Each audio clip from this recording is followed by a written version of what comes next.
Hey strangers, welcome to another episode of The Strange Sessions. As always, I am Kurt, and as always, I don't even know what to say. As always, I am joined by my silent but violent co-host, Krista, who is extremely sick, and the more she talks, the worse her cough gets. So she is not going to be talking this episode, but at least yell something so people know you're actually here. I'm alive. She's alive, but she is in a world of hurt. She is really sick. And we also in the studio have making his second, what word am I looking for? Appearance? Second appearance. He was last heard way back in season 2, episode 4, John Teeter. That is my brother, Kory Konechny. Hello. Hello. Thank you for joining us. No problem. This kind of turned into a big cluster because, well, Kory's wanted to come on for a while, and as you heard in the last episode, I've been having issues with my eyesight, like looking at a computer screen. So it was going to be, I was going to come in with Kory and Krista, and this is my favorite mini mystery. So those two were going to do the mini mysteries, and I was just going to, be Krista. And then Krista ended up getting really sick, so now I'm doing one of the stories, and Kory's doing one of the stories. So thank God Kory was able to be here this time because we're both kind of hot messes right now. But I will be getting new glasses pretty soon, but it just sucks. Like, if I do anything on my computer for like an hour or so, I just get a pounding headache. That's funny. I always see you on your phone yet, though. It doesn't hurt. I usually have my glasses like up or off when I'm looking at okay. my phone because my eyesight is getting so bad because I haven't been to the eye doctor in 15 years, which Krista's shaking her head at me. But we want to give shout outs to our newest strangers, and those are Scott Shepard, Jay Vandermeed or Mead, Tristan Petrash, Sarah Uselton, Deb Whitmer Money, and Frankie Smara. Thank you guys so much for joining the strangers. If you listen and want to join the strangers, please do it, because I've been in a lot of groups on Facebook, and I literally have not seen a group of people this awesome and this supportive and this friendly. I mean, you guys are amazing, seriously. Every time I go in that group, I'm just amazed by how cool people are. So thank you guys so much for that. So definitely join the strangers. And do we have any housekeeping, Kory? Do you want to give any shout-outs to anybody?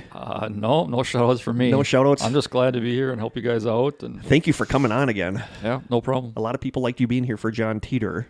It seems so long ago. It does. It really does. Like, when I think about the fact that this season is almost done, it feels like it went fast, but then when I think back to our first episode of the season being Denver Airport, it seems so long ago. So we are coming to the end of the season. This is our second last or penultimate episode. And there's going to be a little bit of a break before the final episode because Krista is going to be out of town. She's going to Las Vegas, going to win tons of money at blackjack, high risk. I think I might be the new co-host. She won't be coming. Yeah, she won't be coming back. Yeah, she ain't going to need this little penny ante outfit anymore. She's going to be high risk poker.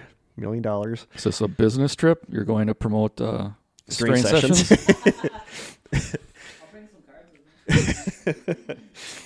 Like Comic-Con? Yeah, KristaCon. So we are going to jump right into our taste test. Kory brought some stuff. I brought some stuff. Kory's is actually good because he felt bad.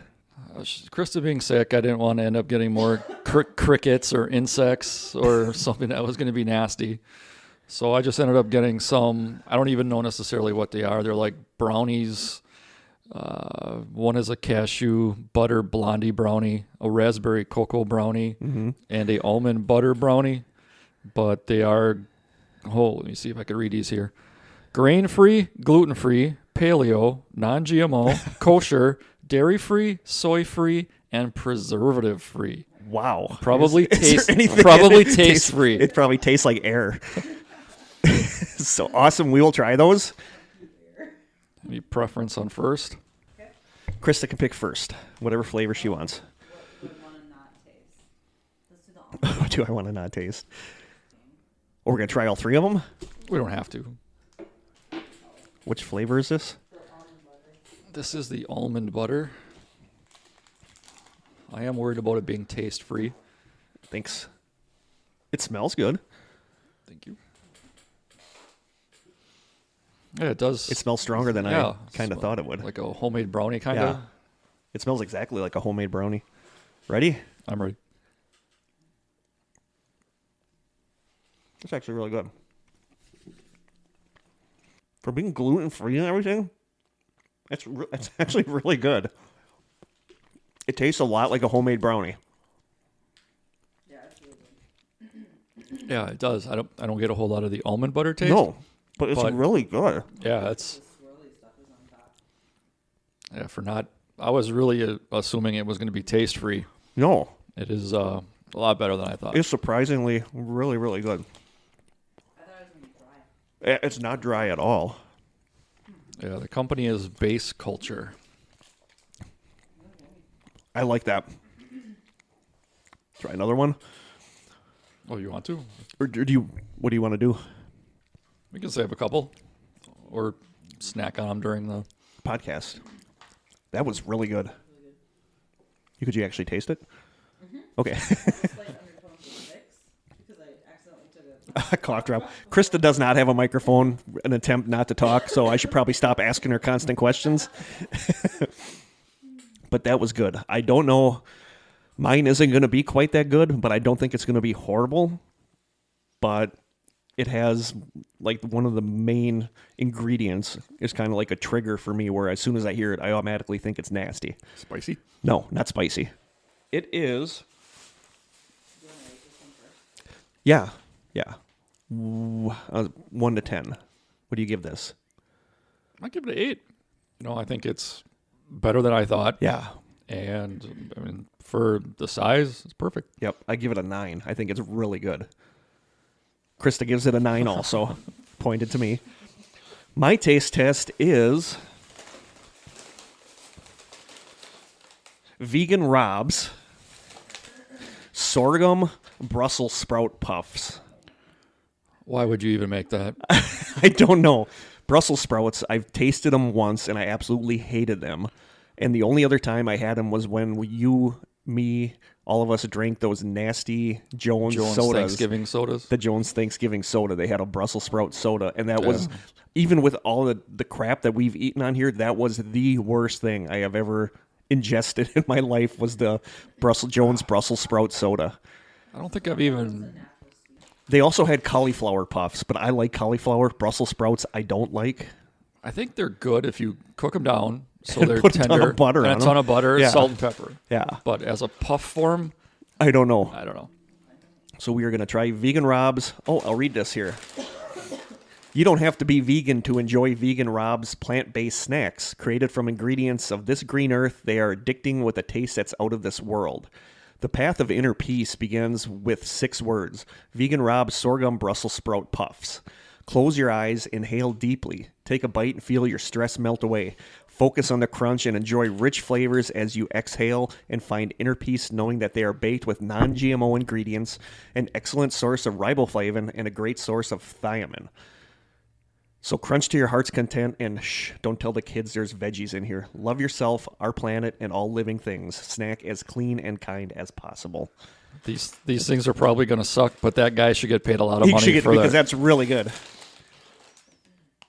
It smells like packing peanuts you get in a box from Amazon. I can't even describe that. Yeah, They look like Cheetos that are lightly green. Cheeto look cheese like, puffs. Cheetos that are about 3 years older than they should be. I don't think they're going to be super bad, but it's just weird to me. You ready? Mm-hmm.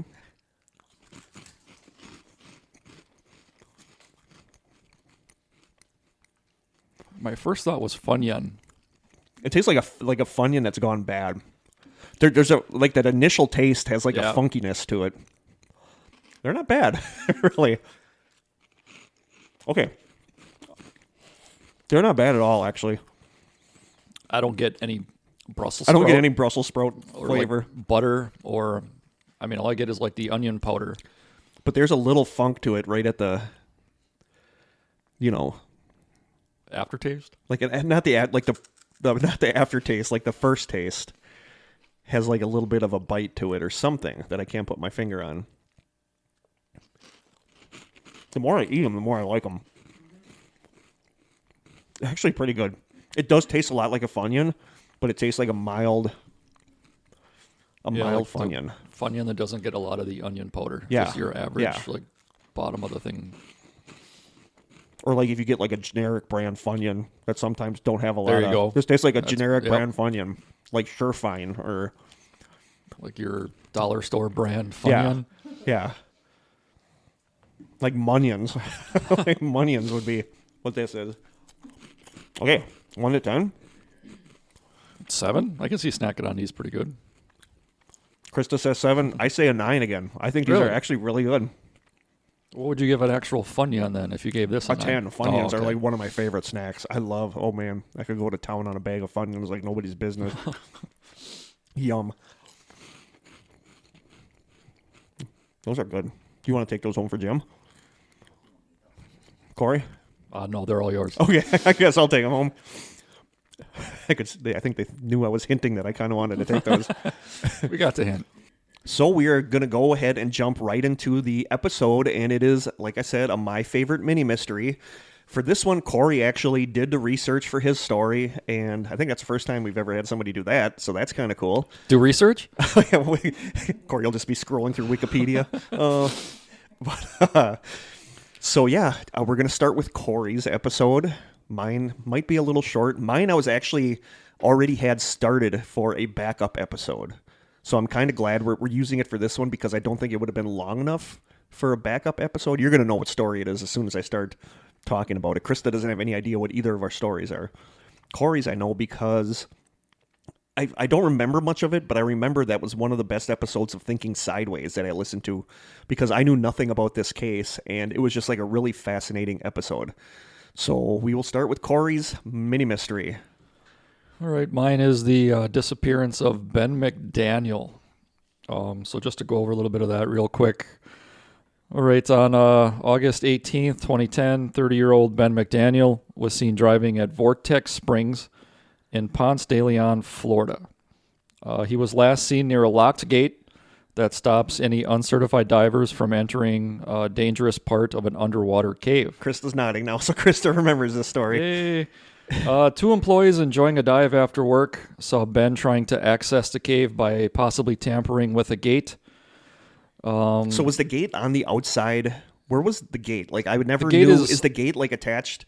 The gate is underwater, and it leads into the deepest parts of the cave. It's, I believe, a gate that's bolted, or it has to be bolted into rock. Yeah. So it stops anybody from getting into this access hole to get into the big part of the cave. How do you get into the gate? Do you have to have a key? Yeah, there's a key in the dive shop. The dive shop double checks your authorizations, double checks that you have the certifications, and gives you the key. And then you take the key, go down, unlock it. And I guess I don't know what you do with the key after that. I'm assuming you unlock just it, have to bring carry it back that up. with you. I don't know. Yeah, I mean, that's one thing that never really yeah, gets like I mentioned. never understood that. Like, are there multiple keys in case? Do you lock the gate behind you? I'm assuming you have to. Yeah, that's one thing that I don't particularly know. Okay. Not a whole lot of people probably ask that question. Yeah. But he did not have the needed certifications to get the key from the dive shop, so that's why he probably was trying to tamper with to bypass it. The employees kind of let him go, decided to ignore it. He was a frequent guy that was going to do some scuba diving. So they let him go, and then 2 days later, one of the employees that opened the gate for Ben noticed that his truck was still there in the same spot. That employee called the police, and Ben's never been seen since. So he went into that cave, and nobody's ever seen him come out. So that's where it goes. Now, Vortex Spring itself, to give you a picture of it, it claims on its website to be the largest diving facility in the state of Florida.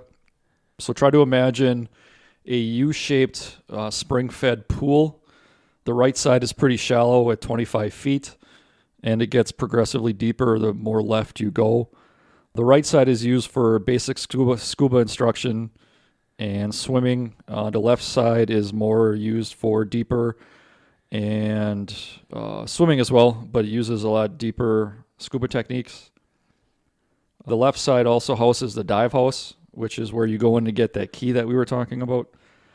To get your cave diving certification, it requires 2 months of training to include 120 dives with an instructor or certified diving partner. No, I didn't realize it was that. That's a lot. Yeah. I mean, you think about diving 125 dives, that's quite a bit. Diving freaks me out. Like the thought of diving freaks me out. Chris is nodding, so she gets it. Well, I think the policy was instituted because there were some divers that died. 13, I think it was, during the 1990s, died in the caves because they were just kind of going in willy-nilly. So that's when they instituted the policy of having at least 120 dives with an instructor or certified partner.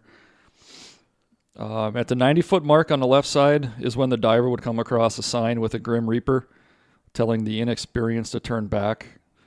That's the picture that we have in our teaser, Yep. our teaser picture. I think that's like the most famous picture of anything to do with this cave. It's a creepy picture, though. Yeah, I mean, it is. the creepy sign with the Grim Reaper saying, "Don't go here unless you are certified." So at that 90-foot mark, the passage turns a little bit downwards and tightens as it leads to a deeper part of the locked gate. There's also additional signs and markers from divers from the past. At about 115-foot mark, Vortex Spring is a simple tube cave, it's called. It doesn't have very many splits. It doesn't have very many nooks or crannies, but the way to get in is through a simple tube in the beginning. It gets very tight and very dangerous. There's a long pipe that, if you see any pictures for this case, it's used for dredging sand in and out of the cave. It lays along the bottom of the cave floor, and some divers have used lines by mounting them to that pipe so they can kind of explore and come back out. Yeah. Although there is only one exit, you can still kind of get lost in there. So there's a lot of tunnels that branch off the main tunnel? No. I mean, you can kind of go a little bit left and right in places, but you can't really get lost per se. Yeah. It's just they like to be able to. I mean, it gets dark. I mean, if your flashlights go out, at least you can have this tow rope where you can kind of pull yourself back to where you are. At the time of Ben's disappearance, the cave was described as a long line with one right-handed twist and 4 major restrictions. The restrictions are spots where it's incredibly difficult for a diver to fit through, requires using side-mounted tanks, because if you think about a scuba diver, they have a tank on their back. Yeah. This one, it gets so narrow that you need to move it to the side. It just creeps me out. Like, I can't. No. Yeah, there's some spots where you have to take your tank off, push it ahead of you, and then drag it behind you once you're through. Krista's freaking out. I would rather die. I believe there's also a spot in there when I get into the actual description of the inside of the cave where you actually have to turn your head a certain direction. Like you have to turn it left to right, because if it's up down, you won't be able to get through. Oh, that makes me clench. I don't want that. So to get in about Ben a little bit, his background, his family is from Memphis, Tennessee. His mom's Patty, his dad is Shelby, and he has 2 brothers, Tim and Paul, and a half-brother, Brad. His childhood was normal in the same way as most wealthy friends and neighbors would have been. When he was in his mid-20s, he was described as being charismatic, well-liked, very determined. He got married. He owned a construction business. But in the late 2000s, he started running into some issues. Business partner made some mistakes in the construction company, and the U.S. economy crash kind of left him in ruins. He owed the IRS about $50,000 in taxes. He had to leave construction jobs unfinished and was plagued by a couple other legal troubles. His marriage dissolved, and he had to sell his $450,000 home, and that had an additional $200,000 mortgage. Wow. On top of all this, he suffered an even greater blow, the death of his youngest brother, Paul. When Ben arrived at his parents' house on September 14th, 2008, he found his brother unconscious and unresponsive.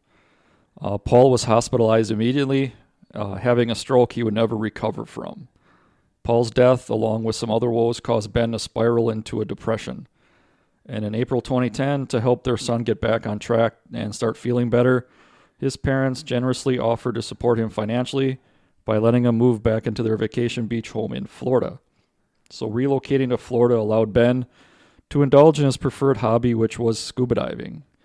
He had first taken it up at the age of 15, practicing with his tanks in the family pool, and he had become a frequent visitor to Vortex Springs.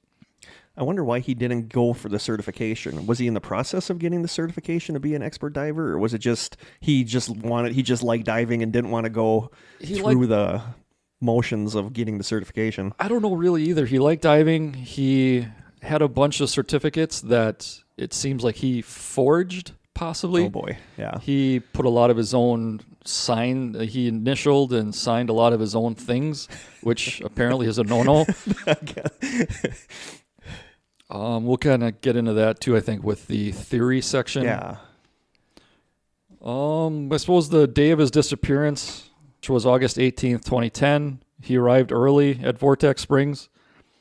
He began the first of his 3 dives for that day.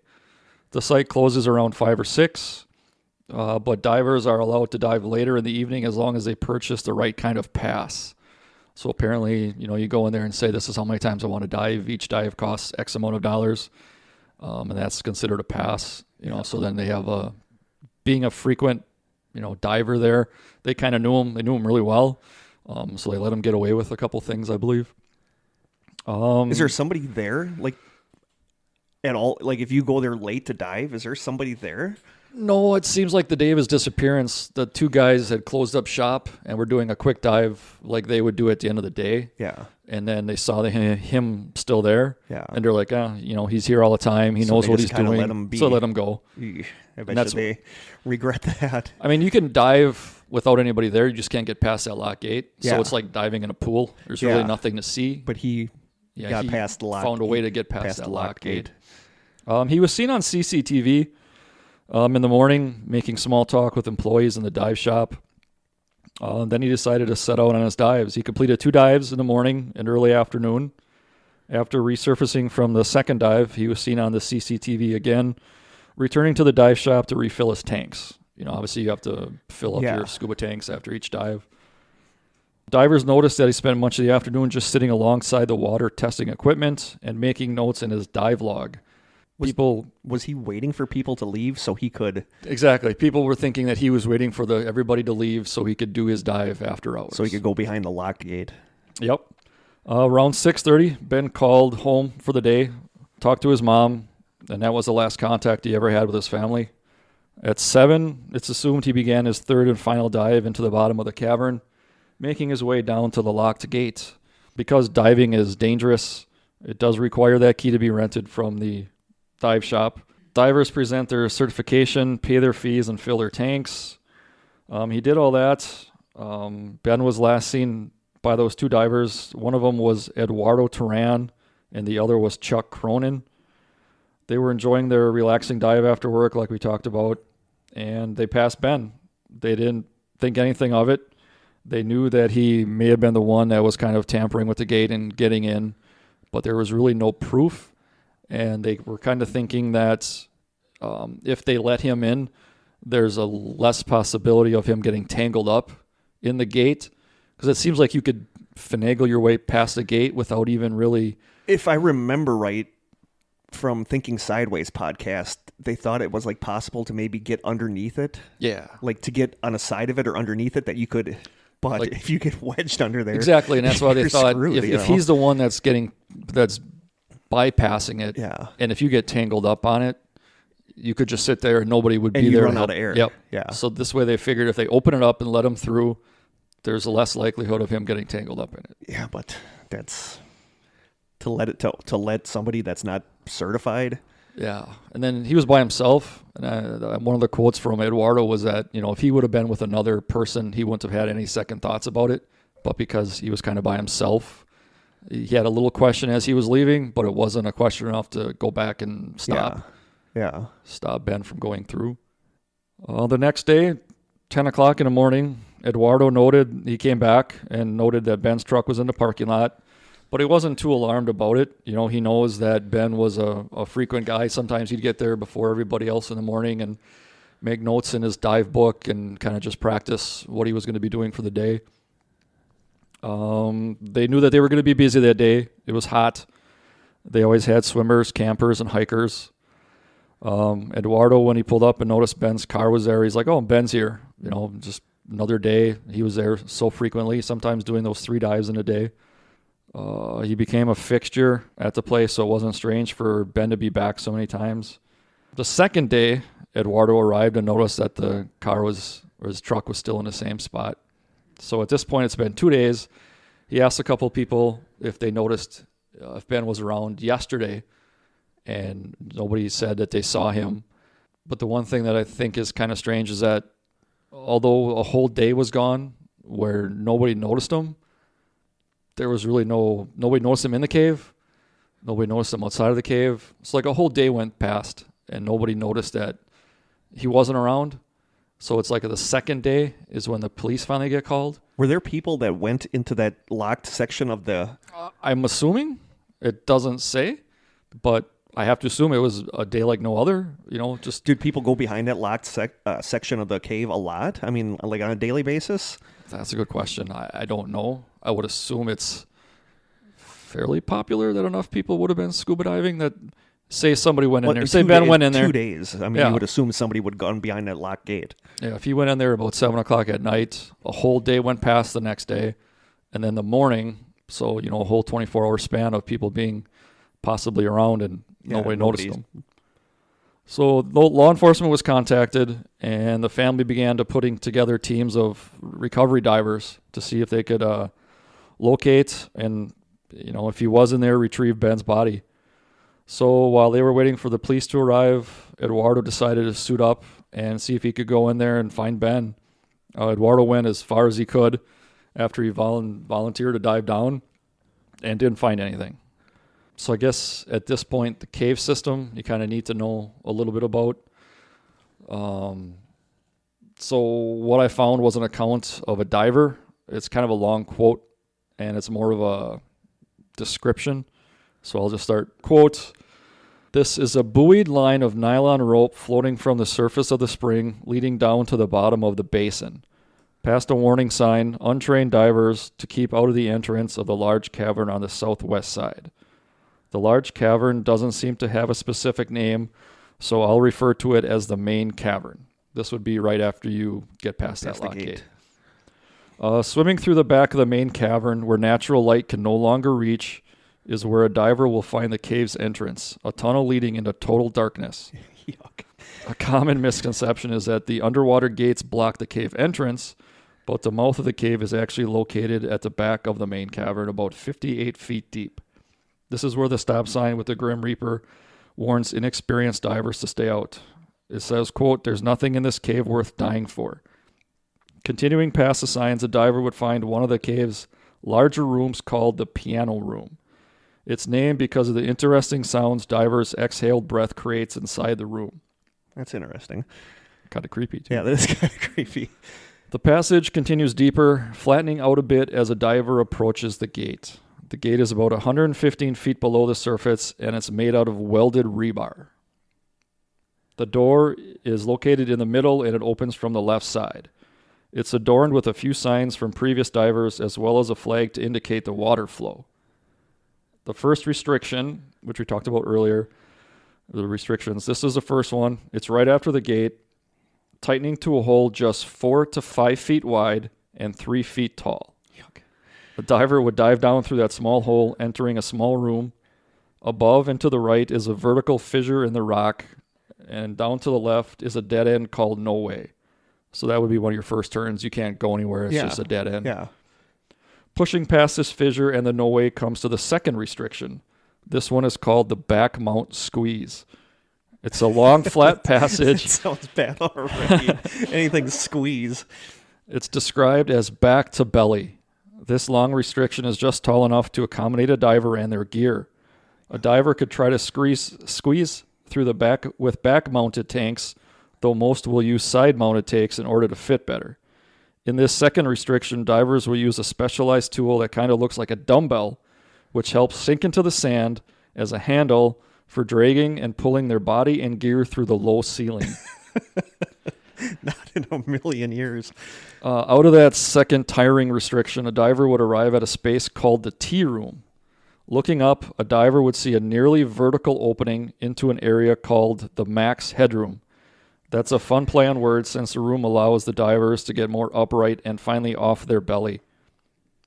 If the diver looks downward, they'll see a drop into the third restriction. So you say, to kind of go back, you go in through this gate, Yeah. then you go into what is the first restriction. And there's just one dead end branch off of that. And then you go down, and you keep kind of going down. There's not a whole lot of left or rights, just downs. So the third restriction is called the champagne bottleneck. It's a long, skinny tube so small that divers are forced to remove their tanks and gear and push it through the opening first before squeezing down in after it. No way in hell. A spring flows out like a fizzy drink coming out of a bottle, so that's why it's called the champagne bottleneck. Divers have to work hard against the current as they slide their bodies down the long tube.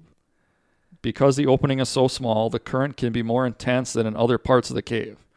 So Which makes sense. Yep, I mean, you also have to think that there's going to be a current that's kind of pushing against working you. against you while you're pulling yourself forward Yep. in a tight bottleneck. I just gotta say, I wouldn't crawl into a space like that above ground. No, exactly. I'm like getting like anxious just thinking listening about- to this. Yeah. I said those things that you're reacting to right now. They probably heard it. I think you can hear. Krista, if you didn't hear, Krista said that she wouldn't even go into something like this above ground, much less underwater. The passage doesn't get much bigger once you're past the third restriction. A diver would find another little pocket of room about 4 feet wide and 3 feet tall to collect themselves and prepare for the final push, which is the fourth restriction. The diver will have to shed any gear taller than 20 centimeters, bringing only their 8-inch wide tanks with them. Ahead they would see a rocky cylindrical ceiling sloping down the sides into the sandy bottom.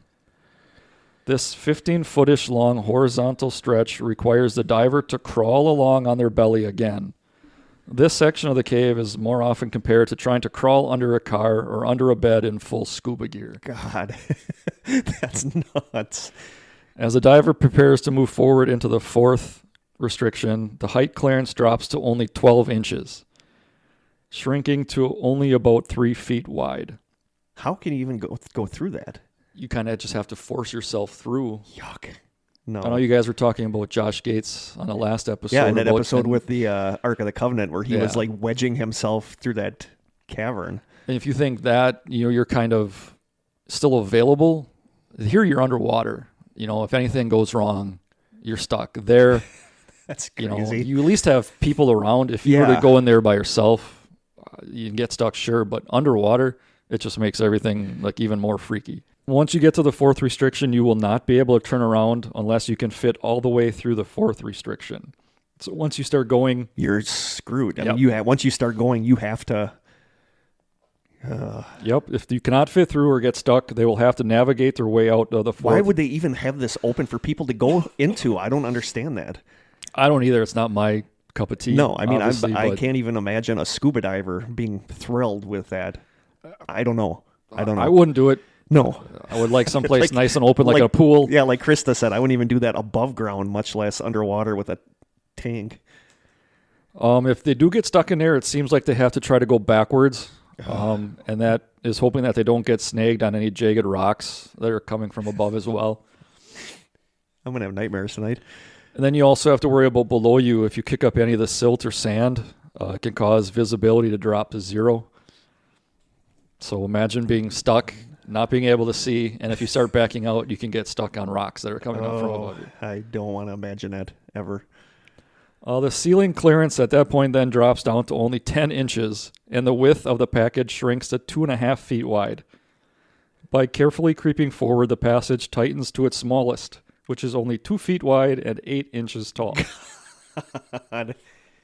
How can you have people like gone in there? Sure.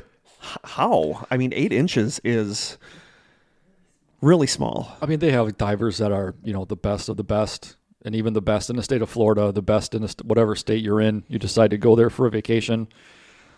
I have a That must question. be- I don't know if you want to save this for theories. Go ahead. These fissures that were like in the roof, the ceiling of if he died, could his body have floated up into one of those fissures, or is it not like that? No, it's like that. I just think that none of the fissures go deep enough where you would be able to look up and not see. Not see the body. Yeah. Okay. So if you have a flashlight, you'd be able to look up and be like, oh, there's nobody There he up. There's is. nothing Yeah. up there. Okay. Okay. Where were we here? So carefully creeping forward, the passage tightens to its smallest, which was only 2 feet wide by 8 inches. To help picture that, stretch your fingers as wide as they go. The distance from your pinky fingertip across your hand to the thumb tip is 8 inches. The average human head is wider than 8 inches, so a diver would have to carefully turn their head sideways as they slowly pull through. That is insane. If a diver were to have found Ben's body in or beyond the 4th restriction, the recovery diver would also have to have carried Ben, who is 6'1", between 210 and 220. How could you even retrieve a body out of there? And all of his gear. Yeah. You'd have to navigate yourself through. Plus a And then 6 foot find a way- body Yep. with a tank. All while being 170 feet deep in cold water, and then squeezing their body along with Ben's back through every restriction we talked about in possible zero visibility situations. Try not to get theirs nor Ben's gear snangled or tangled all the way. It's so tight and dangerous that very few divers who have made it all the way past the 4th, they can be counted on your fingers. I believe that. Yeah. I mean, you have to be small and skinny and just why? I don't know. I mean, Okay. it does sound like not a whole lot of people have went in there, but it must be one of those kind of like Holy Grail kind of things where Yeah. if Where you're you good can enough, say you can did see, it. yeah, Yeah, did you it. can say you did it. Yeah, like I made it through the vortex springs and all I got was this lousy t-shirt. Yeah, exactly. Once you make it through that teeny tiny choke point, it does open up to another room. It's been dubbed the trash room, and it's just big enough for 2 divers to fit, to turn around and make their way back out. It's called the trash room because some divers that have made it there left some stuff behind. I don't know if it's like garbage or just like gear. Be a good place to put a geocache. There you go. Beyond that is what people call the 5th restriction, although it's not actually part of the cave. It's just called the end of the line. It's a fissure, which is like a crack, and it can't be explored any further. A smaller diver could try to get in there, But you're not going anywhere. You're not going to find anything past that. It's just a crack. It'd be like going into like a closet, turn around, Yeah. coming back out. It doesn't open up to any other rooms, and it would be physically impossible to turn around, even if you were a contortionist. It's about 6 inches wide. So that's basically the description of the cave from front to back. And then obviously if you made it into that 4th restriction, you would have to come all the way back out. Yeah, but it So- sounds like there's no place to go for No. a body to go. So now we get into the search.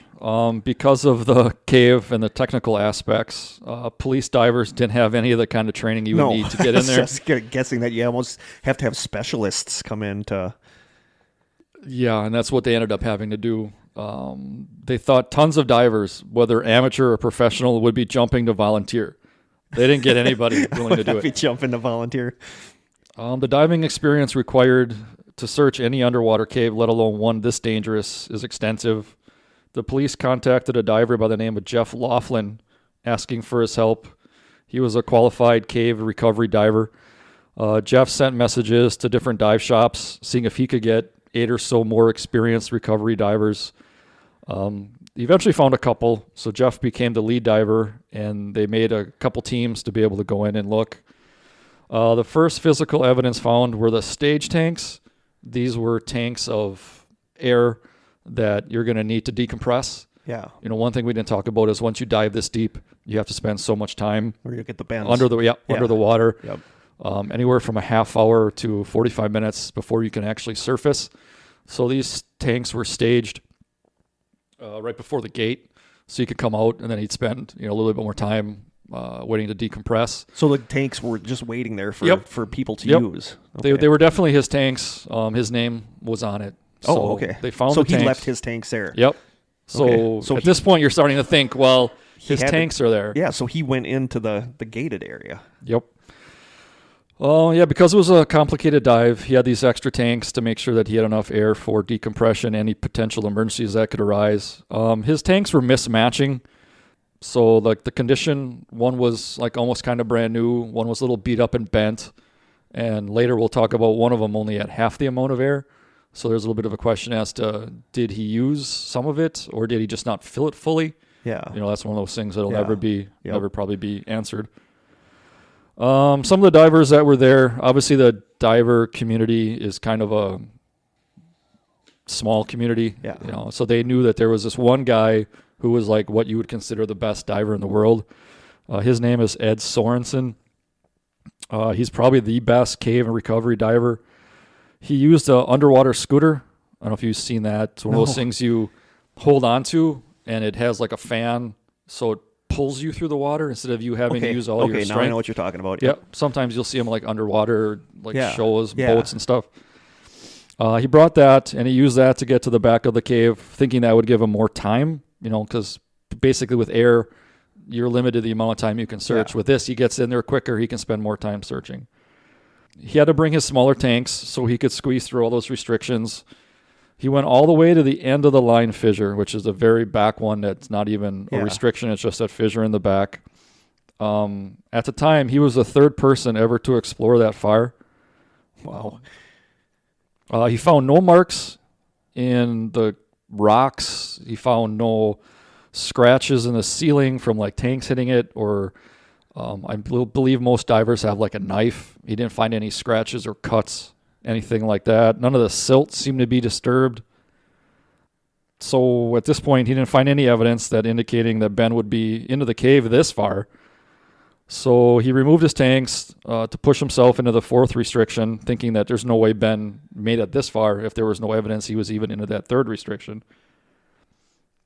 He said that Ben could never have gone this far. Other recovery divers began dropping out when Sorensen declared that he didn't believe Ben was in the cave. If he's the best underwater diver in the world, he makes it all the way through, sees there's no evidence that Ben's there. He didn't obviously find Ben's body.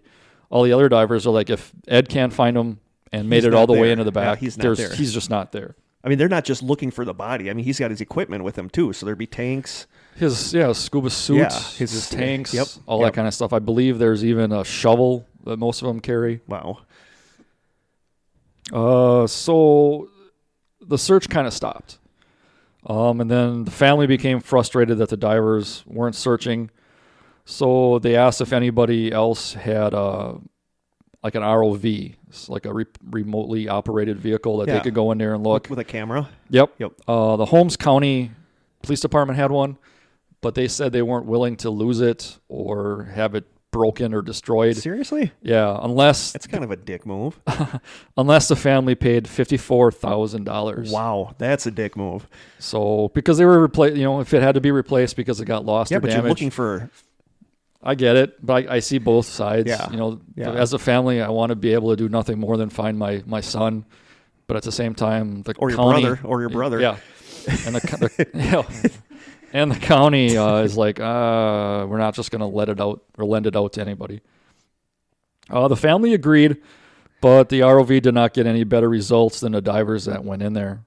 So after that failed, the parents decided they would look to see if they could find the person who originally mapped the cave, and his name is Steve Keene. He was the first person to map it. He went all the way back to the end of the line fissure. He made 7 dives into the deepest parts of the cave, and just like Ed Sorensen, he didn't find anything that indicated that Ben was anywhere around the cave. Weird. So in total, 16 divers spent 36 straight days looking for Ben's body in the cave with no results.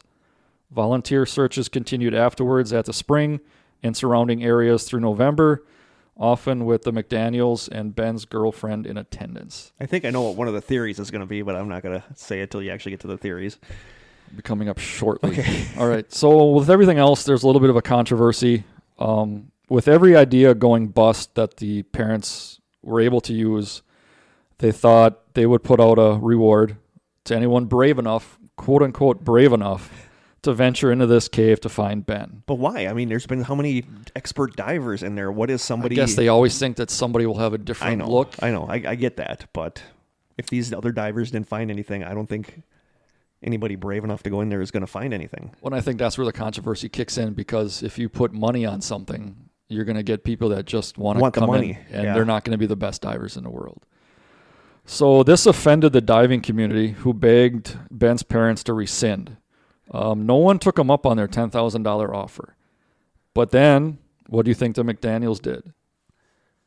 They upped it to $30,000. Jeez, Krista got that one Yep, right. Krista was putting her thumb Krista up. was like, putting her thumb up. Keep going up. Cranked it up. This enraged the diving community even more. After an inexperienced, uncertified diver drowned in part of the cave that he was not qualified to be in, possibly looking to claim the reward. Oh boy, There's Yeah. no guarantee that he was in there for that. because obviously he's dead. Yeah. There was no notes. He didn't talk to any family members saying, I'm going in But there to it look sounds for like Ben. that's what he was doing. That's what you can infer, that he went in there looking for Ben to get Yep. this I get $30,000. that. I get both.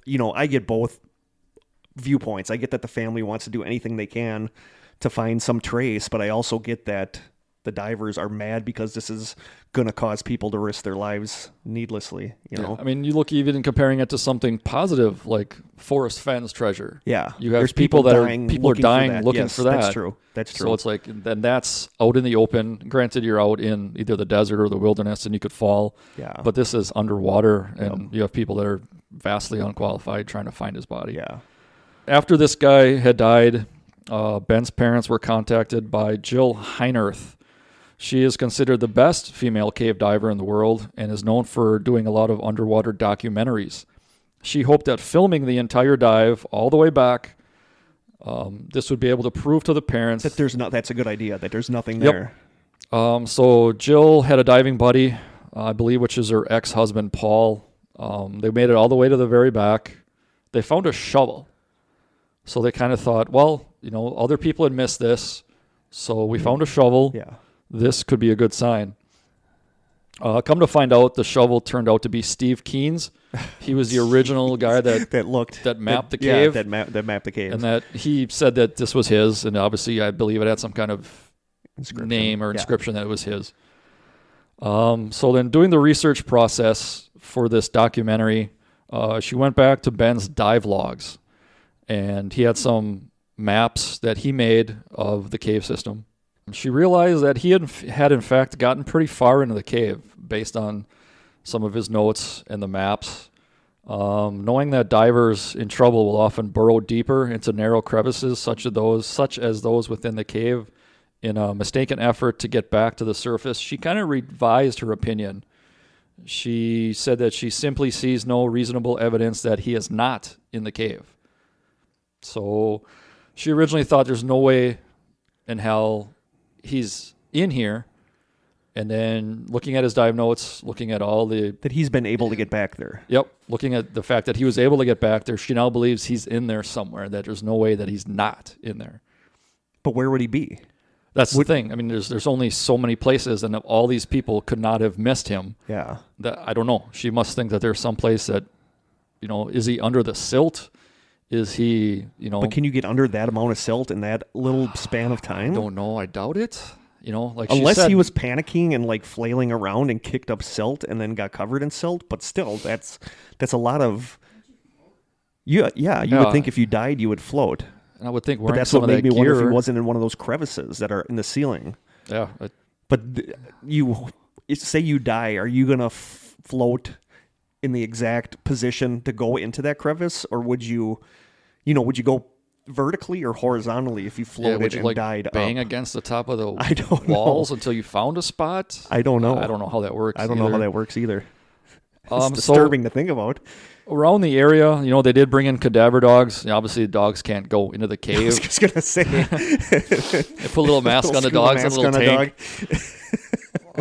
So they were brought to search any outbuildings, near the water, campgrounds, and woods. And there are some opposing statements as to what training the dogs had, as to whether they actually would alert on anything or not. Apparently, some of the dogs did alert, but at the water's edge, what exactly are they alerting at? Yeah. Are they cadaver dogs? Are they scent tracking dogs? There's two different opinions as to whether or not the dogs were actually A, worthwhile, and B, if they did find anything or not. Oh, they're worthwhile. They're doggies. They're always worthwhile. Doggos. So they also searched his home. They found some more of Ben's maps of the cave, some more notes, calculations, diving logs, those kinds of things. All seem to point to Ben being a very capable diver, but one of the disconcerting oddities that they found was that during Ben's lead up to this dive, some of his logbooks were described as being neat and tidy, but then towards the end where he started making more notes, they became super messy. Oh boy, it's like and he was difficult to read. Or... And I think that's what they're inferring, is that, everything was nice and legible and clean, and then the days leading up to this dive, they were hard to read. Several mistakes were in there and stuff like that. In an opposing viewpoint of that, last night I was looking at remember I used to have this notebook for our podcast that I used to bring. It's like a journal. It had all my notes in it. And I was looking through it last night. And when we started the podcast and I was writing down topic ideas, I started really neat. And then as it got further, I'm just scrawling, so I can kind of get that maybe he wanted to keep it neat. And then after a while, he's just like, just do whatever. But that almost sounds more like some kind of psychotic break. But it sounds, I don't know. I think that's what they're getting at. Yeah, but okay. He did start taking several classes. You mentioned that earlier, was he trying to get his certifications? But that's what I can't wrap my mind around, is if he's a good enough diver, why is he not going through the proper procedures? But even if he did, I don't think that would have changed this from happening necessarily. So he never finished them. No. He would take classes and he would never finish, so he would never get his certifications. Yeah. He was detailing new skills he was learning, but he was rushing through them at a breakneck speed.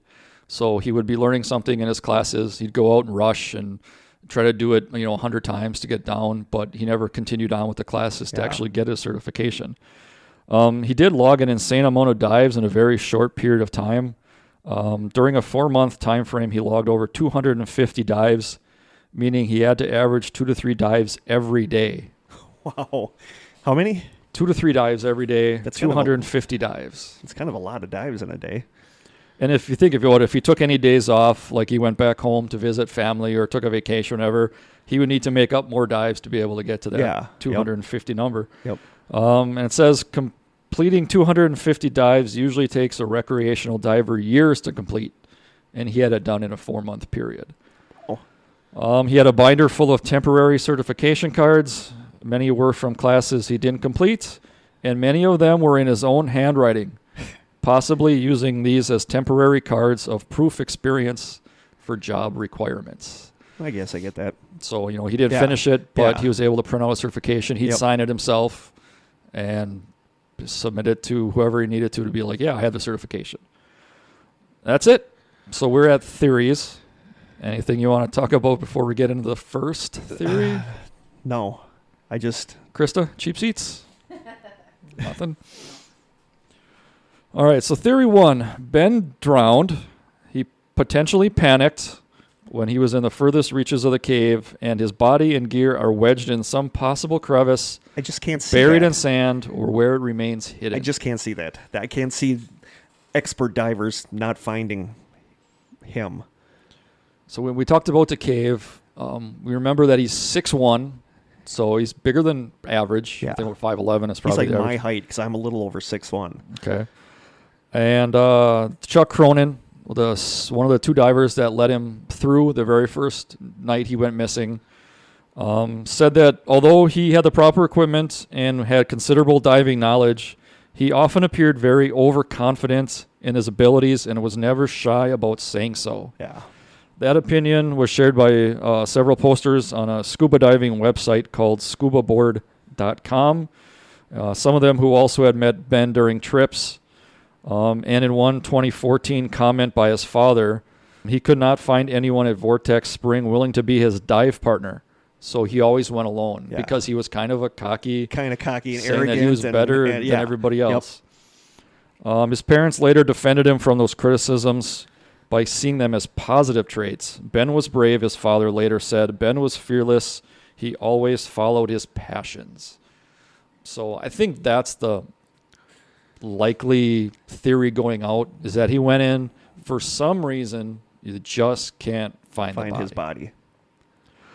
Second theory was Ben committed suicide by purposefully squeezing into a tight space that search divers could not go or would not go, knowing he would never be able to get back out. Which doesn't seem likely if he had his spare tanks. Exactly. I was just going to say that. Waiting for him. Yeah, if he had that spare tank waiting by the gate for him, that doesn't make a lot of sense. Unless he wanted people to find that to not. Maybe he wanted to go out on a mystery like this. I don't know. Divers, when they went in, also searched for any signs of Ben's body decomposing. So as grisly as that sounds, it makes sense. Though chilly, 69 degrees Fahrenheit is warm enough for decomposition to occur, and that's the temperature on average in the cave. A body would go through a process of rigor mortis around 12 hours after death, then would go limp, wrinkle, turn a blotchy green-black, bloat, float, possibly get scavenged by animals in the cave, with the leftover remains of the gear returning back to the cave floor. Yeah, that's... the cold, deep, dark, fresh water, plus Ben's wetsuit and other gear, would have slowed decomposition a bit, but even in this chilly water, there would have been apparent signs of decomposition in the cave. Yeah. So the freshwater spring is also home to wildlife, including carp, bluegills, bass, koi, and eels. The eels who inhabit the dark cave are carnivorous, but have never been a dangerous thing to humans swimming. They can be friendly, even particularly when divers bring little cans of Vienna sausages for the eels. Apparently that was something that was a thing. That was the thing.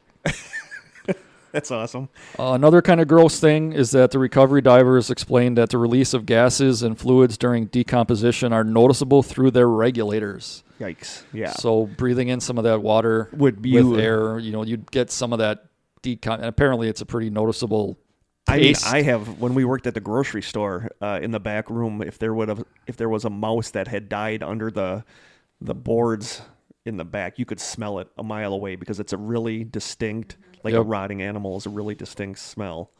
Yeah, they described it as unpleasant, an unpleasant odor or taste. None of the divers detected that.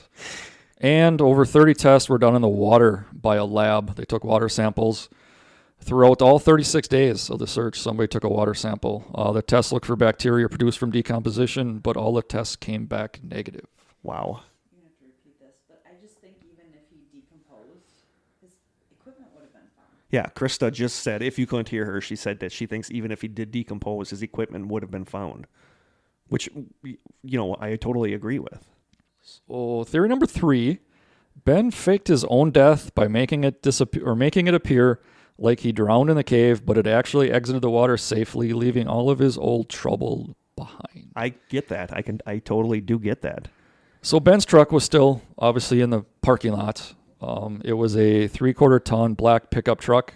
It contained his wallet, phone, driver's license, and either $1,100 in cash or $700, depending on the report. The family says that it's $1,100. That's a lot of money to just have. Exactly. And nothing in around his truck suggested foul play, but the truck was in the same parking spot from late Wednesday night when Ben was seen until Friday morning when he was reported missing. So did Ben's brother's death weigh on him? The financial tolls? Was this something that he wanted to do and picked this day and this way to go? Just to fake his own, to kill himself, or to fake his own death. It makes sense. It does make sense that, if you're going to do it, that's kind of a good way to do it. Would you take $1,100? I don't know. Or would you say leaving it behind would be leaving it behind would make you question whether or not he faked his own death? Maybe he took nothing and started. But I think we've talked about this in other episodes. Faking your own death is harder than you think it is, especially with technology these days and not surveillance, but being able to be tracked and stuff like that. Was that one of the ones you mentioned in the famous Maura Murray? It might have been mentioned in the famous Maura Murray episode. Has he been declared legally dead? I do not know. I would have been declared legally dead. This was 2010, so you figure probably a year's worth of searching. I don't know what the time frame is. This seriously, to me, this sounds like the most logical. I don't get his body not being found. I don't understand that. Theory 4 was Ben fell victim to some sort of foul play during or after his dive. His body was hidden, either inside or outside somewhere, for nefarious reasons.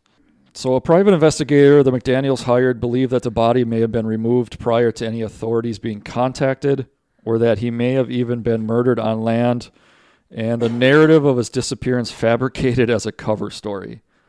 The family believes that the suspicious, supposedly accidental death of the Vortex Spring owner, Lowell Kelly, in late 2011 is related to the case. That's weird. Lowell Kelly was the owner of Vortex Springs at the time of Ben's disappearance. He was facing criminal charges. He had allegedly taken a temporary employee who he said owed him thousands of dollars out into an isolated wooded area and attempted to beat him with a baseball bat to make him pay up. Wow. The man escaped, and prosecutors later charged Kelly with assault and kidnapping for the incident.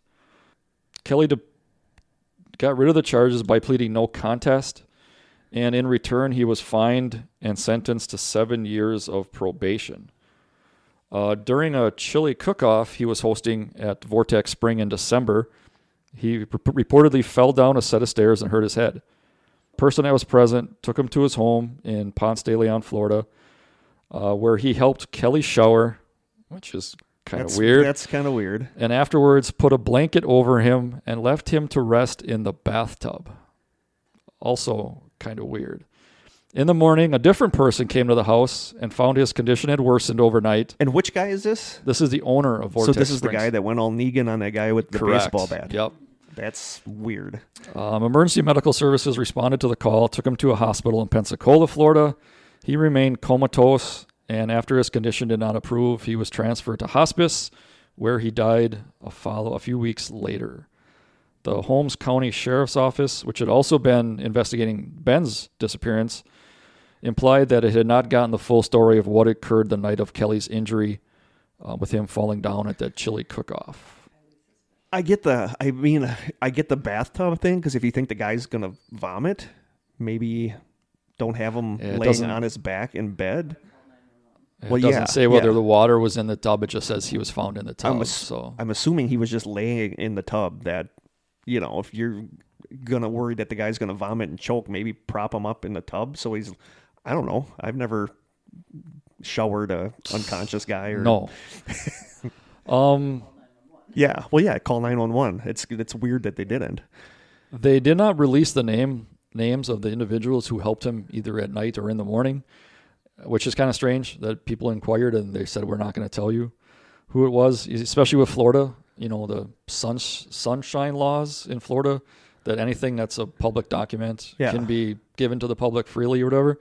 So it's weird that they refused to release. They also refused to release the autopsy report, which is surprising for Florida as well. So it might just be one of those things that, you correlate one to the other. But how do they think this guy connects to Ben? That's the thing. They think that maybe Ben owed him money as well. And he killed Ben? And he killed Ben and disposed of the body somewhere. Or he realized that Ben was breaking the rules of the Vortex Springs and maybe emboldening a few other people to bypass. Yeah. And he didn't want more deaths on his hands. So he killed him? So that's just... I just can't jump. I mean, granted the guy with the baseball bat and all that, I just can't make that jump from him doing that to being a... I mean, if he's willing to bash somebody in the head for not getting paid. And just one last thing. Eduardo Terran, the guy that let Ben in the cave, passed a lie detector test. Okay. So obviously he was down there. Ben was down there. So that's the end. That's weird. I remember listening to Thinking Sideways, and I don't know. I honestly think some kind of foul play is like the most likely, but I can see it faking your own death. But you would think that he would have turned up. I mean, I don't know. The last one seems less likely. The murder. I could see him restarting his life somewhere else. But he was so close to his family. He had a girlfriend. And I guess it doesn't always necessarily matter because you have people that do it almost daily. The fact that he's not found in the cave, I guess that's where I would lean, is that he's in there somewhere. But everything that I've read said that, or listened to, several podcasts talk about it. There's an awesome thread on Reddit. It's like 5 parts deep. That's where I got a lot of the information from. Between that and Wikipedia. So do they know if his backup tank, the tank that, or the spare tank that you leave at the gate, did he use any of that after when he went past the gate? Did he come back? Does that show that he... That might be one of the reasons why one of them is half full, but it could have also just been because he thought it was, or maybe the gauge was off and he thought it was full. We don't really know if he came back. Yeah, and there's no way to determine whether that was the new tank or the old tank that had it was kind of bashed up a little bit. Maybe the regulator, or not the regulator, the gauge showed that it was full and it was only half full. Yeah. But it's possible he came back, he used another half tank or switched out. There's also some question as to why he used, was it Trimix? I think that's like a mixture of different gases and not air. And this one was simply air. And they said that seemed a little weird that it would be air and not the Trimix. Unless he went down there and put that as a decoy, and then, so they wouldn't think that he faked his own death. But I could also see like the situation where he comes up from diving and the owner is there and he's pissed. The owner's pissed because he went behind the gate when he wasn't supposed to. And the owner gets in an altercation with him and accidentally kills him and hides the body. Yeah, it is kind of like one of those locked doors. It is. It's like a locked door mystery. Like, I have no idea. I lean towards faked his own death because that's... one of the comments on the Reddit thing was maybe he did die, and because there's such a slight force of water coming out of the cave over the course of a couple hours, his body made it through whatever. Maybe he was back through that first restriction. He was just in the first room. His body was able to float out, worked past that gate, worked out through the U-shaped kind of pond. And I don't know where exactly it goes. Maybe it goes into a river. Maybe it just stops right there. Yeah. That makes sense, but it just seems like it's so slow. Yeah, it's like a perfect storm of being able to make his way out of that. And the one thing I could never find out was, did anybody go in there that whole day that he was missing? Yeah. Because he went in at night, was found. That would answer a lot of questions if we knew if somebody went in there that whole day that he was missing. So what do you think happened? What's your guess? My guess he's in there. I know it's hard to fathom, but I just don't think I think his life was bad. He lost a lot of money, but he seemed to be making an upturn. Yeah. He liked scuba diving. It was like his passion. So to think he would give it up, and the family doesn't believe it. And for the most part, I believe the family. It doesn't sound like it was bad enough for a fake your own death. Yeah. And like the murder of him and disposing of the body is least likely. I think he's in the cave. Krista? I feel like he would have been found. Yeah. Krista's like me. I feel like he would have been found. Or some trace of him would have been found. Right. Especially the decomposition in the water. That's... But like Kory said, it doesn't sound like his life was bad enough to fake his own death. Yeah. There is a Disappeared episode. The TV show Disappeared. It's called The Vortex. It's from March 19th, 2012. That's a good one. That female diver did do that documentary about her trip through the cave. That's also available. I didn't see it. I couldn't find it anywhere. But it's out there if anybody wants to look any more into it. And like I said, there's a great thread on Reddit. Just type in Ben McDaniel. It's like a 5-parter. And then all the comments that go with it. So super good job. That was a good case. I mean, I remember being fascinated with that on Thinking Sideways. And I kind of wanted to do that for the podcast. So very good pick. Very good choice. All right. Very good job, Kory. My topic that I was going to do, this was originally going to be a backup episode. A couple people have mentioned it in the strangers group. And my story is the story of the Watcher's house. Yeah, Krista gave that a big thumbs up. She's excited about that. It's probably not going to be very long because there's kind of not a whole lot about it, considering that it's a more recent case. I was kind of surprised. I know, so do I. When it was going on, I was following it, and like it's just crazy. So I got a majority of this information out of a really good article from the November 12th, 2018 issue of New York Magazine. So here we go. In June of 2014, Derek and Maria Broaddus purchased a 1905 six-bedroom Dutch colonial revival house for $1.4 million for themselves and their 3 children. That's a lot for a house. The house was located at 657 Boulevard in Westfield, New Jersey.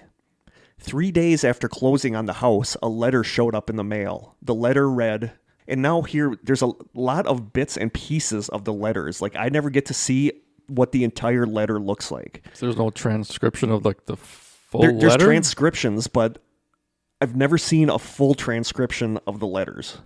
So I'm assuming that this is the full transcription of the first one, but there were like 2 more letters received, and there's like bits and pieces of them floating around, so not 100% sure. But the letter read, quote, "Dearest new neighbor at 657 Boulevard, allow me to welcome you to the neighborhood. 657 Boulevard has been the subject of my family for decades now, and as it approaches its 110th birthday, I have been put in charge of watching and waiting for its second coming. My grandfather watched the house in the 1920s, and my father watched in the 1960s. It is now my time. Do you know the history of the house?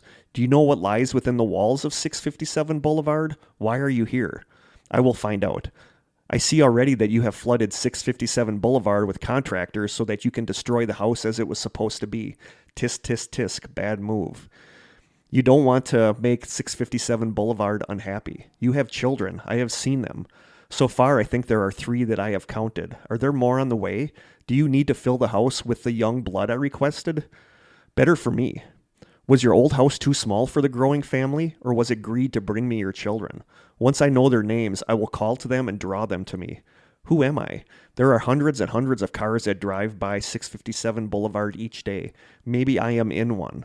Look at all the windows you can see from 657 Boulevard. Maybe I am in one. Look out any of the many windows in 657 Boulevard at all the people who stroll by each day. Maybe I am one. Welcome, my friends, welcome. Let the party begin. Signed, Watcher. So right there, that's it. Yep, that's a big old nope. It's just weird how he keeps referencing 657. I know. Like, That instead by of just saying name. your house or the house. Yeah, 657 Boulevard. And the young blood stuff is it's bizarre and scary. Like I the whole time I'm researching this, I literally can't imagine what this would be like, you know.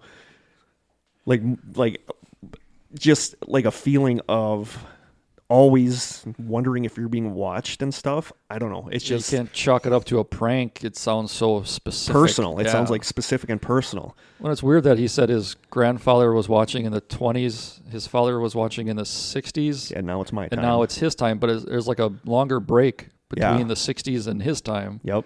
So it's only a 40-year mark, Yeah. and then now it's almost a 55-year mark. Yeah. So it is kind of weird. So when you buy a new house, this isn't something that you want to get in the mail. And I mean, it was like 3 days after closing on the house, which is, you know. So as you can imagine, Derek and Maria were pretty freaked out. They weren't living in the house yet, but they were already concerned about security issues. That night, from their old house, they emailed John and Andrea Woods, who they bought the house at 657 Boulevard from. They told them about the letter and asked if they knew anything about it. Andrea mailed back that, a few days before moving out, they had received a letter from someone named Watcher who had said something about watching the house for years, but they threw the letter away thinking it was a joke. The family went to the police about the letter and were told not to mention it to any of the neighbors since someone living within view of the house was the most likely suspect. The family was extremely on edge whenever they came to check out the new house, but especially when they brought their young children. If the children wandered too far in the backyard, Maria would call them back to the house. 2 weeks after the first letter, Maria found another one waiting for her in the mailbox. This one, in part, read, quote, Mr. and Mrs. Broaddus, and they have it spelled wrong. It's not, but they have it Braddus. Well, it says Mr. and Mrs. Broaddus. Welcome again to your new home at 657 Boulevard. The workers have been busy and I have been watching you unload cartfuls of your personal belongings. The dumpster is a nice touch. Have they found what is in the walls yet? In time they will. The writer then mentioned all 3 children by birth order and nicknames and going on to say, quote, I am pleased to know your names now and the names of the young blood you have brought to me. You certainly say their names often. 657 Boulevard is anxious for you to move in. It has been years and years since the young blood ruled the hallways of the house. Have you found all of the secrets it holds yet? Will the young blood play in the basement, or are they too afraid to go down there alone? I would be very afraid if I were them. It is far away from the rest of the house. If you were upstairs, you would never hear them scream. Will they sleep in the attic, or will you all sleep on the second floor? Who has the bedroom facing the street? I'll know as soon as you all move in. It will help me to know who is in which bedroom. Then I can plan better. All of the windows and doors in 657 Boulevard allow me to watch you and track you as you move through the house. Who am I?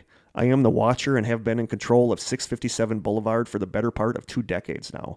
The Woods family turned it over to you. It was their time to move on and kindly sold it when I asked them to. I pass by many times a day. 657 Boulevard is my job, my life, my obsession. And now you are too, Broaddus family. Welcome to the product of your greed. Greed is what brought the past 3 families to 657 Boulevard, and now it has brought you to me. Have a happy moving in day. You know I will be watching. So it just gives me the shivers. I don't know. It's just nuts. Totally freaked out at this point, the family avoided coming to their new house and not even bringing their children there. After a few weeks, another letter showed up saying, quote, "Where have you gone to? 657 Boulevard is missing you." The house is crying from all of the pain it is going through. You have changed it and made it so fancy. You're stealing its history. It cries for the past and what used to be in the time when I roamed its halls. The 1960s were a good time for 657 Boulevard, when I ran from room to room imagining the life within the rich occupants there. The house was full of life and young blood. Then it got old, and so did my father, but he kept watching until the day he died, and now I watch and wait for the day when the young blood will be mine again. The letter went on to say, 657 Boulevard is turning on me. It is coming after me. I don't understand why. What spell did you cast on it? It used to be my friend, and now it is my enemy. I am in charge of 657 Boulevard. It is not in charge of me. I will fend off its bad things and wait for it to become good again. It will not punish me. I will rise again. I will be patient and wait for this to pass and for you to bring the young blood back to me. 657 Boulevard needs young blood. It needs you. Come back. Let the young blood play again like I once did. Let the young blood sleep in 657 Boulevard. Stop changing it and let it alone. Stop calling them young blood. Exactly. That's so creepy. The Broadduses began to suspect that it was their next-door neighbors, the Langfords. Peggy Langford was in her 90s and lives with some of her adult children who are in their 50s and 60s. Michael Langford, one of the sons, was interviewed by the police, but nothing came of it. According to his brother Sandy Langford, Michael had been diagnosed with schizophrenia as a teen. He did weird things like walk through people's backyards or peek into the windows of homes that were being remodeled. But most people said he was also unusually kind and friendly, bringing them their newspapers from the curb and stuff like that. People who knew him said that there was no way he was the letter sender. 6 months after the letters arrived, the Broadduses decided to sell 657 Boulevard, which I would have too. They told potential buyers about receiving some threatening letters and decided to show the letters to anyone whose offer was accepted. Almost all of the offers coming in were way below what the Broadduses were asking, mostly because rumors had started running rampant about why the house was still sitting empty. On June 2nd, 2015, a year after buying the house, they had filed a legal complaint against the Woodses, arguing that the Woodses should have disclosed the letter. They intended for the whole thing to remain quiet, and their lawyer told them that the story might only show up once or twice in minor legal journals. No. The story immediately went viral, and it was a huge thing. I mean, that's when I first heard about it, was when this first went viral like this. News trucks started to line the street outside the house, and the family received over 300 media requests. The homes in the surrounding area were understandably freaked out, since most of them had never been questioned by the police or made aware of what was going on. It came out later that after the story broke, a lot of the neighbors got together to try to figure out what was going on, and they came to the conclusion that they believed the Broadduses concocted this whole scheme on their own, realizing that they couldn't afford the house and were looking for a way to get out of it, to pull some kind of insurance scam, or to get money from a movie deal. Which... Exactly. And I don't understand why that didn't come up in there. That, like Krista said, if you couldn't hear it, that doesn't explain why the Woodses got a letter from Watcher 2. So basically it turned into a big he said, she said with the Broadduses and their neighbors. The neighbors basically wanted them gone, worrying about how it was affecting the neighborhood and the property values. The Broaddus' real estate lawyer came up with the idea to sell the house to a developer who would tear it down and split the property up so that 2 homes could be put up on it. The neighbors strongly fought this idea, saying that it would destroy trees and change the aesthetics of the neighborhood. Abby Langford, one of the women that had grown up next door, stood up to say she had, quote, spent almost 60 years looking at a magnificent, beautiful house and didn't want to be looking out at a driveway. 2 years after the Watchers' letters arrived, the Broadduses borrowed money from family members to buy a second home in Westfield, which is the same town. So they just they wanted to get rid of this house and just bought a new house in Westfield. A family with grown children and 2 big dogs had agreed to rent 657 Boulevard. The renter said that he wasn't really worried about it, but he did have a clause written to the contract that he could stop renting the house at any time, which is a good idea. 2 weeks later, Derek went to 657 to do some maintenance work when the renter gave him a letter that had just arrived. In part, the letter said, quote, violent winds and bitter cold to the vile and spiteful Derek and his wench of a wife, Maria. You wonder who the Watcher is? Turn around, idiots. Maybe you even spoke to me, one of the so-called neighbors who has no idea who the Watcher could be. Or maybe you do know and are too scared to tell anyone. Good move. I walked by the news trucks when they took over my neighborhood and mocked me. I watched as you watch from the dark house in an attempt to find me. Telescopes and binoculars are wonderful inventions. 657 Boulevard survived your attempted assault and stood strong with its army of supporters barricading its gates. My soldiers of the Boulevard followed my orders to a T. They carried out their mission and saved the soul of 657 Boulevard with my orders. All hail the Watcher. The letter also included a threat saying, quote, maybe a car accident, maybe a fire, maybe something as simple as a mild illness that never seems to go away, but makes you feel sick day after day after day after day after day. Maybe the mysterious death of a pet, loved ones suddenly die, planes and cars and bicycles crash, bones break. So that was the letter. I think that might have been the last letter received. Nice. The house was finally sold in July of this year, 2019, for $959,000. A year after the fact, it was discovered that the initial police canvass had missed an important clue. Around the same time that the Broadduses had received their first letter, another family on the boulevard got a similar letter from someone calling themselves the Watcher. They threw the letter away just as the Woodses had. After the news broke, one of the children posted about it on Facebook, then quickly deleted the post. When investigators spoke to the family, they confirmed that the letter had been very similar to the one sent to the Broadduses. An investigator looking into the case believed that the letter writer was someone in their 50s or 60s and they lived very close to the house. And lastly, a DNA test on the letters revealed that the person who sealed the envelopes was female.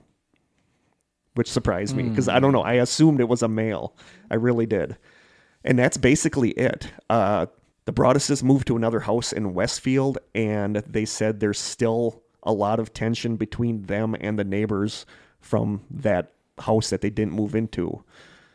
Derek is quoted as saying, quote, I see these people on the soccer field, at the train station, and my heart starts going like it did when I played hockey and was about to get into a fight.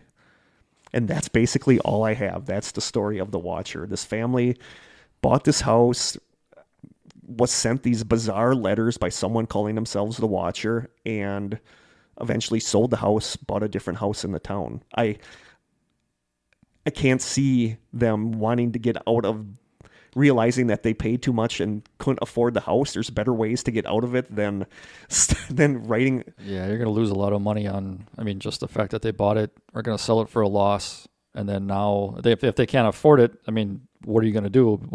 Maybe the movie deal, but that's such a convoluted way it's a very convoluted way to go about getting some money. Like you said, it doesn't. The family before them got one. So yeah, the Woodses got one. The neighbors down the street got one from the Watcher. So it makes sense that it's somebody on the block in the neighborhood, and if it's somebody in their 50s or 60s and female, there's got to be only their a next door small neighbor amount. was 90, and I could see, and it was what was her name? Peggy Langford. It was in her 90s. And I could see, that would fit kind of with the chronology of their grandfather watched it, their father watched it. Doesn't sound like a 90-year-old, though. No. Some of the way it's written, it sounds like it's apocalyptic, but yet not. It's like religious. It's like a combination. The police said that whoever was sending the letters was very well read because they're very well like a gothic horror novel, written like a gothic horror novel. They all seem to make sense together. It's not like one is written by somebody, the second one is written by somebody else, the third one is written by somebody who saw it in the paper. Yeah. It all sounds the same. It all sounds like it's written by the same author. But what's the point of it? Why are they trying to freak out the family to get the family to leave? And if they are, why?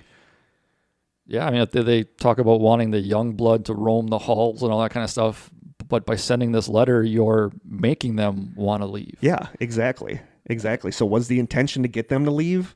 But then why were the Woodses sent a letter? Why was the neighbor down the street sent a letter by the Watcher? Did it say how long the Woodses were there? If they only received one letter and say they were there for 10 years. I don't remember seeing how long the Woodses were there, but it sounds like they've been there quite a while. So then why all of a sudden for the Woodses at the very end there? I don't know. I mean, is this just some crackpot neighbor? My guess is that and I always assumed the letter writer was male. Like in my head, it was always male. So it like kind of shocked me that it was the DNA said. The grandfather and the father. Yeah. But to me, that I don't know why it struck me as being a male thing for the Watcher. But my guess is that like the Watcher immediately knew the nicknames of the kids and all that stuff. And when she would come there with the kids at the beginning and they would run too far in the yard and she would yell their name, that's possibly how, I mean, that would pin it as a next door neighbor or somebody very close to the house that would overhear her yelling the children's names. Yeah, and the fact that one of the original Watchers' letters said that they used to run through the halls. Yeah, that I don't understand. Like, why did they... So maybe when the house was for sale, they would periodically go in and look? Or was when they were friends with the neighbors and they would come to the house. But the way they made it sound was like it was abandoned when they were running through the house. Yeah. And I don't know. I mean, I guess to play devil's advocate, just because the DNA came back as female, somebody licked the envelope, it doesn't mean that the letter was written by a female. Oh, no. You know, it could have been the mail carrier realized that it was I could open go to the and closed post office with a letter and say, crap, I forgot to seal this. Could you just seal that for me? So it doesn't necessarily... All of the letters were sent by post office in that nearby to that city. So it was definitely somebody. It's somebody near that city. Yeah, just like the reason for doing it doesn't make a whole lot of sense because it sounds like you want the people to be there, but by receiving this letter, it's almost guaranteeing that they're going to want to leave. Yeah. So were they lying in the letters? You know, were they just trying to... Was it just a big joke? But it's such a long spanning joke specific to, I guess, two families in that house and then one more down the block. It sounds like it's just like a disgruntled like neighbor that doesn't like them.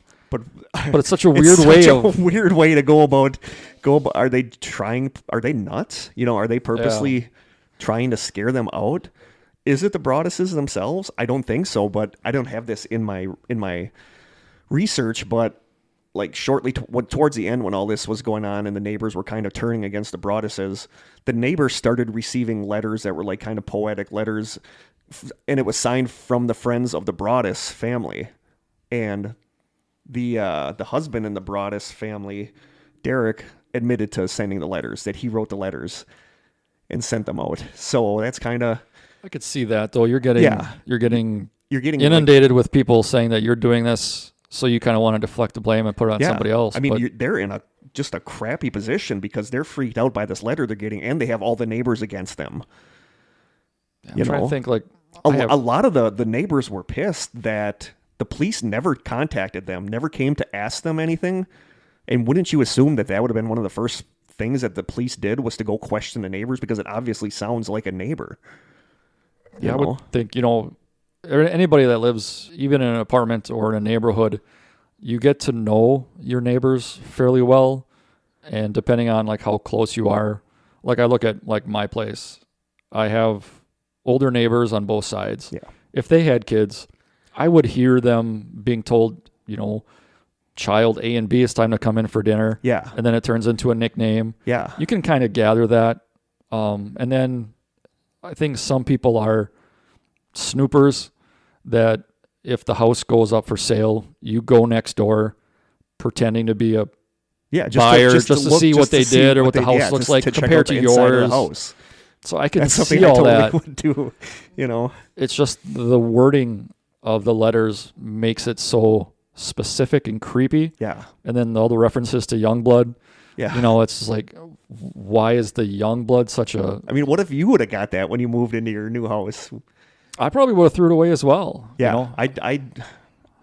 I don't know. You would have been freaked though, wouldn't you? A little bit. I would have been. I would never would have showed it to my wife or anybody Kids. else. Give it to Maybe the you. kids. Yeah. But yeah, I wouldn't sleep after receiving all that. No.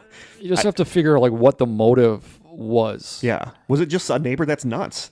Yeah. I mean, I like the fact that they mentioned that the one neighbor was schizophrenic, which I don't think really has anything to do but with I mean, it. that's one thing that's like really unfair is that as soon as a lot of people hear that, they peg it on him. Yeah. That it's the schizophrenic neighbor.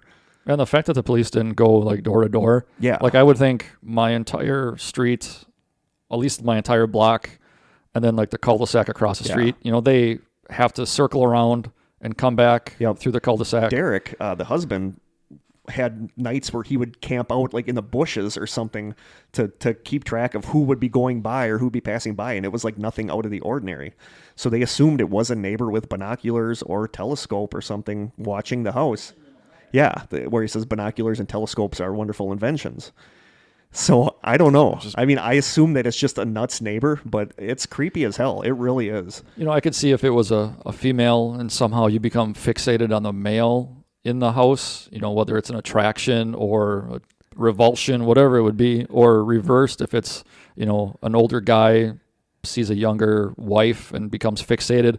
But just the letters themselves and the way it's worded, it's not your normal, I'm watching you as you undress, you know, kind of thing. And then like bringing the kids into it and then the young blood. And saying that we've watched this house for, did you find the secrets in the walls?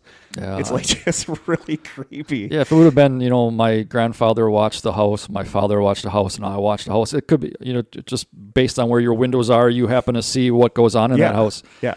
But like you said, the fact that it's...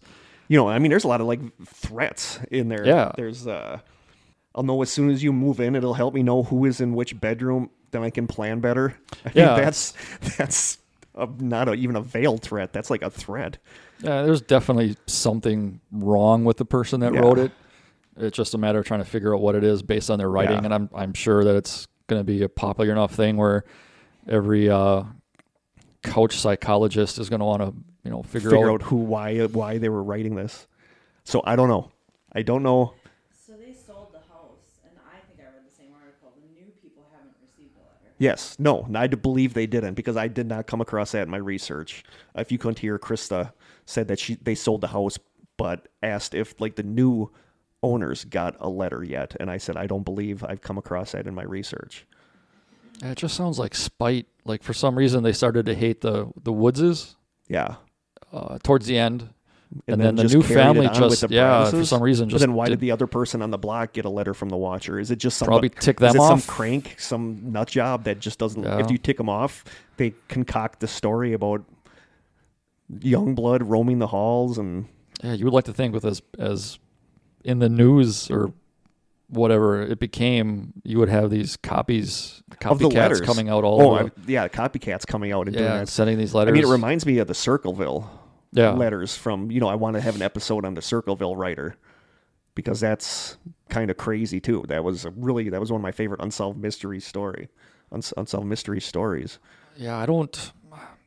If I were to guess, I would say it's just some weird person in the neighborhood that, for some reason, became fixated on the house, and over time, probably lost it more and more. And that's when the Woods got their first letter. Yeah. Probably through some kind of, you know, they ticked them off, and then they just continued on with the new family, and it just got Escalated from worse there. and worse. But yeah, as to whether the Broadduses did it themselves, I don't think so. I don't think I so. really don't think so. I mean, I'm surprised they didn't move out of the town because they still run into these neighbors that they got into this big fight with. Yeah. So I don't know. That's that. That is the Watcher house. 2 stories I will probably never know the full answers to. No. I mean, the Ben McDaniel one, I always hope that they would find something. I'm kind of surprised they haven't. I really am. That's what makes you think maybe he left started a life over again. But Are they ever going to figure out who this watcher is? I read that Derek, the husband, wanted to hire a hacker to hack into all the wireless networks around the neighborhood to see if he could get onto someone's computer to find incriminating documents. Like, he went way out of his way to see if he could figure out who was doing this. well, like in the old days, if it was a typewriter, you could match Yeah. the typewriter Yeah. to the letter. Yep. Now, if it's I all... mean, it sounds like the watcher's signature was signed. I mean, it sounds like it was signed. I don't know. I wish I could see a picture of the letters, but I could not find any. That's weird. You would think You for know. as popular as it became, they'd want to keep that as, Maybe they're keeping it quiet so that they Yeah. can have Determine who proof that did it is somebody. So there you go. Those are our 2 stories for tonight. Were they okay, Krista? Okay. Are you feeling okay? Okay. Okay. All right. We have 2 questions. One of them is just kind of a basic one. The first question by Anonymous says, when will you 2 do a ghost hunt and recap the experience for an episode? We really should. We kind of have a little bit with the ghost hunts here at the school, but we need to do a full-blown ghost hunt. The answer to that is I don't know when we will, but we really need to. Second question by Anonymous. Pop quiz hotshot from Speed. Oh, If you had a time machine, but it was a closed loop machine like the one in Primer, meaning you could only travel back as far as the first time you turned it on, what would you do with it?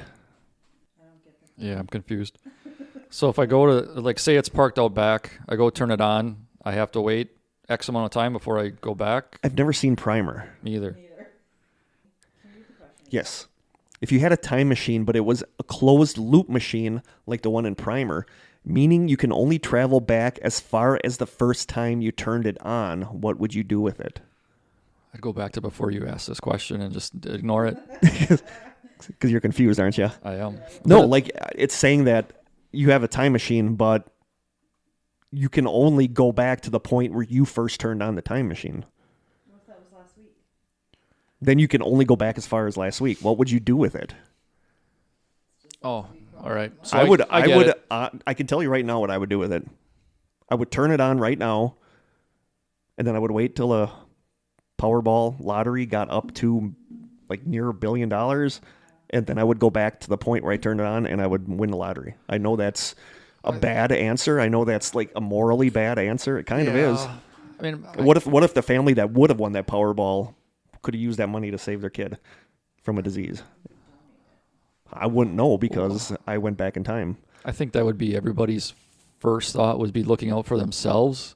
But I think I would, it's like, say right now I would turn it on. I would wait for the first local death, accidental death, or major event, go back and prevent it. Like, say somebody gets killed in a bad car accident, or a bus, gets in a car accident and all the kids die.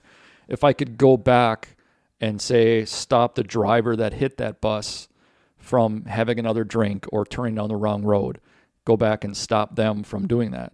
I think I would try to be more altruistic with it, but I know my wife would be like, just take the money.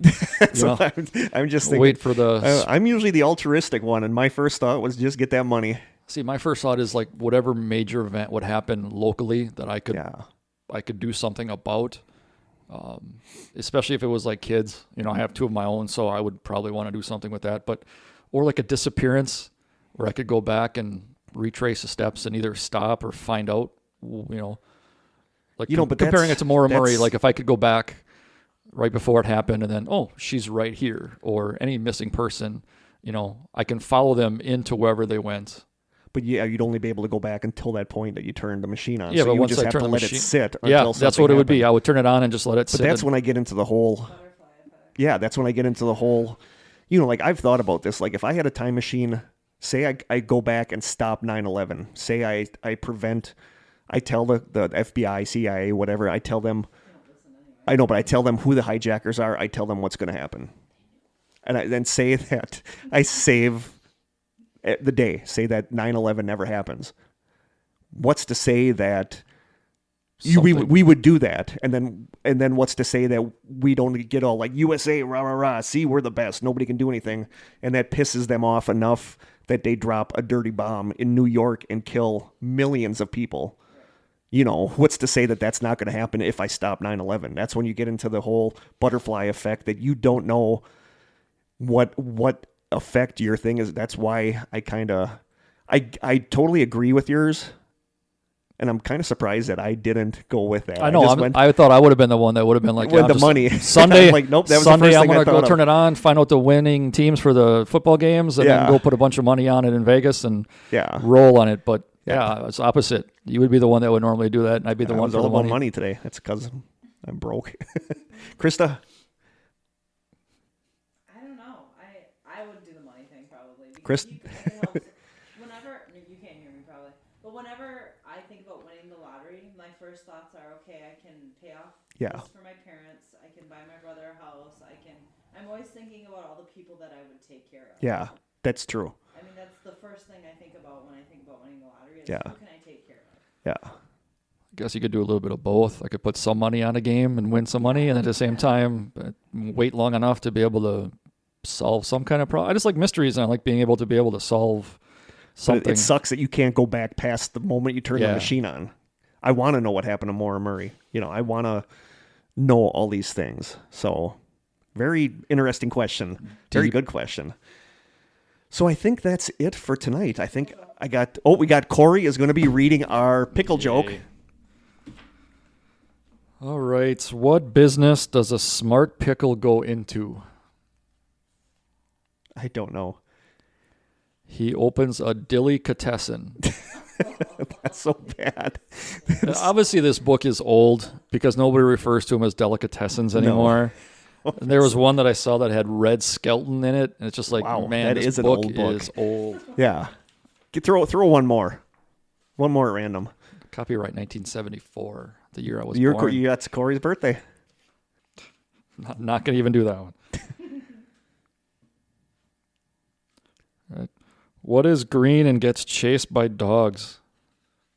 What? A pickle puss. That is so bad. Wow. Time for our deets. Unless you are the watcher, you can email us at thestrangesessions@gmail.com. We are on Twitter at Strange Session without the S. Krista does a great job on Instagram. You said we have like a lot of followers. 398 followers on Instagram. I have to apologize. I just followed like 2 days ago. Wow. I know. It's a little slack in there. I didn't have an Instagram account. Oh. So I made one. I remember because your Facebook got hacked and you got rid of a bunch of stuff. Yeah, I stopped using Facebook for forever besides your podcast. And well, thank you. Hey, help out. It's worth the risk.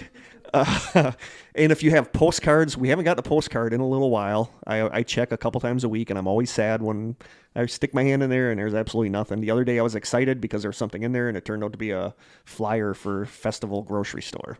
That's not bad. No, not Was bad. it for the Strange Sessions from It Festival? wasn't, no. It just said, or owner of this box or whatever. You can send us postcards and mail to The Strange Sessions, P.O. Box 434, Manitowoc, Wisconsin 54221-0434.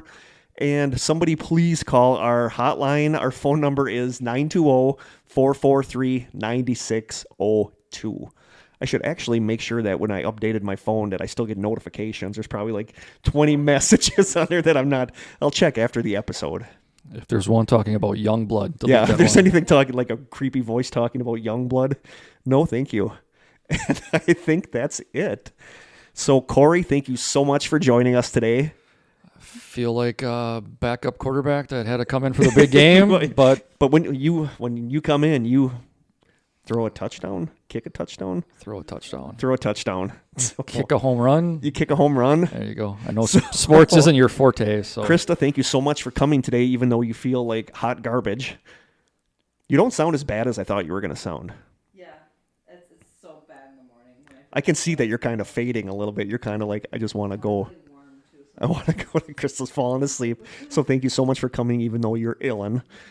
And Kory, we'll have you on again sooner this time. It's been a long time. It has been. Juggling the schedule, though, is kind of a pain. Yeah, my job schedule is difficult to be able to get here. Yep. But we'll make something work. So thank you so much for joining us and for doing your research on this mystery, which is an awesome mystery. Glad I could help out. So thank you so much. So from Krista, Kory, and I, From the Old School Media Studio, until next time, Stay strange.